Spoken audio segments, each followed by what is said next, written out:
Hi guys, I just wanted to check in and, really send you all a hug, during this really unusual time in our lives. I also thought I'd share about what's been going on in our own household right now because it's been, pretty crazy. On Monday of this week, I thought we were going to have to take some drastic steps with my daughter Kaylee because her anxiety was through the roof. In fact, we made several phone calls to various agencies, her behavior therapist, and a couple of my friends as to, what help we could get and what things we could do, to help get her under control because clearly it was not under control and we did not have control. It was really almost like the perfect storm going on in our house. Kaylee has a tendency to, be jealous of others getting any attention. And my mother is staying with us, as well as my oldest daughter, Brittany, came into town from Texas. And normally this is always a really joyous time, and we always love when she visits, and especially when we haven't seen her in several months, and we were excited to see her.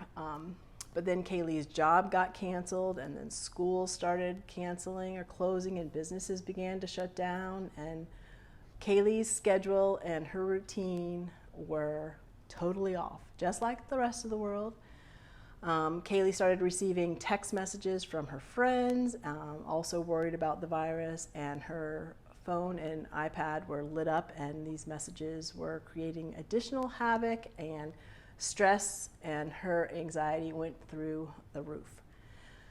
I don't always remember to pull out or grab the strategies that I know I've learned and that will work. 23 years in and counting, and they're still not second nature to me.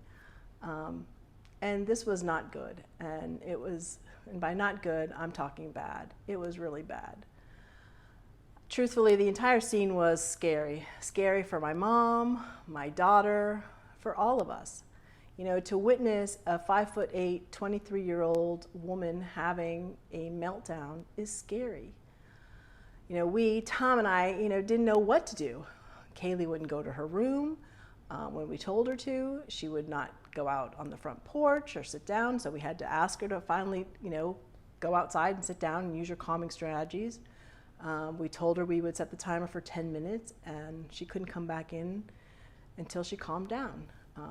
Now, this created tremendous chaos for her, and she didn't wait until the timer went off, so we had to keep resetting it, and we told her 5 minutes each time that you don't follow our directions.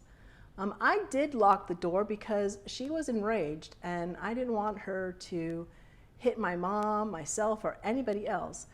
I'm not saying that she would have, but you just don't know, and I didn't want to take any unnecessary chances.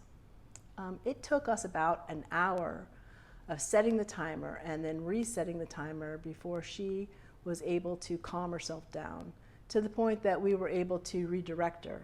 But the whole situation was not fun.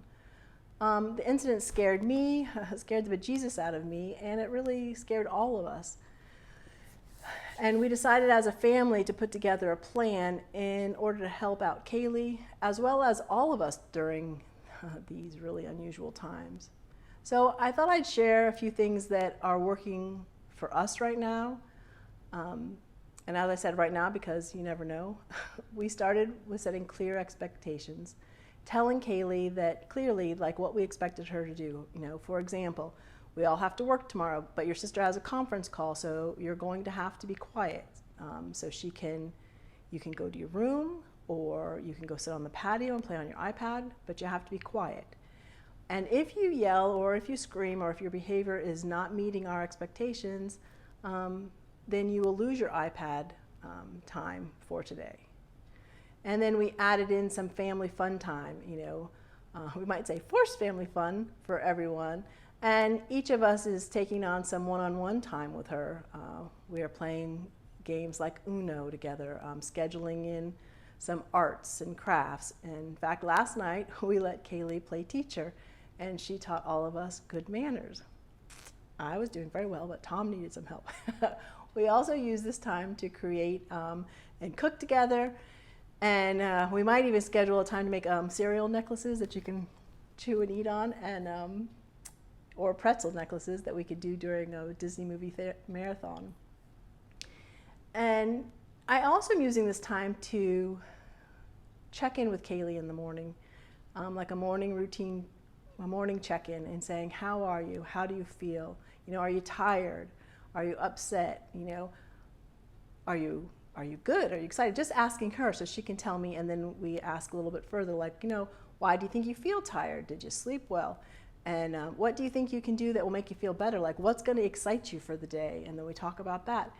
And then I also ask her, you know, is there anything else you're thinking about?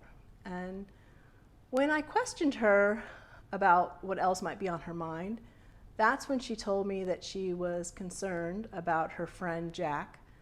He's in a nursing home, and she can't visit him. And truthfully, nobody can visit him. She's worried about her Uncle Dean because he's in a rehabilitation center due to failing health. She's scared about the coronavirus and her friends and what that might mean. So my point is to tell you this is like, you never know what your kids are thinking about until you ask them. I would have never thought she was thinking about Jack or her Uncle Dean. We talked about all of her concerns, and that's when I also found the But Why podcast explaining the coronavirus to kids and the science of soap, and that really helped Kaylee. Her and I listened to it, and it helped her to understand more about the virus and why social distancing is important and why soap and washing your hands is important. I shared the link on Facebook below, and I'll share it again. But you might want to take a listen to it. So I know that these times are tough. I just wanted to recap some things that are working for us right now. We are doing a morning check-in. Just kind of, it takes like 5 seconds to just kind of ask her how she's doing. We are trying to be much more clear with setting our expectations. And we're trying to create a routine, a visual routine or a little schedule. And we are definitely adding some forced family fun. So, you know, we all have to work together at this time. I'll let you know, I'll include some links in this, below this video to tell you about, you know, how to create a routine and how to set expectations and some fun activities you might be able to do with your children during this time. But I also wanted to share with you guys, you know, be good to you. Give yourself a hug. This is not easy. We're all dealing with it. Take a deep breath, all of you. Breathe in self-assurance and exhale self-confidence. You got this, we all got this, and we'll get through it.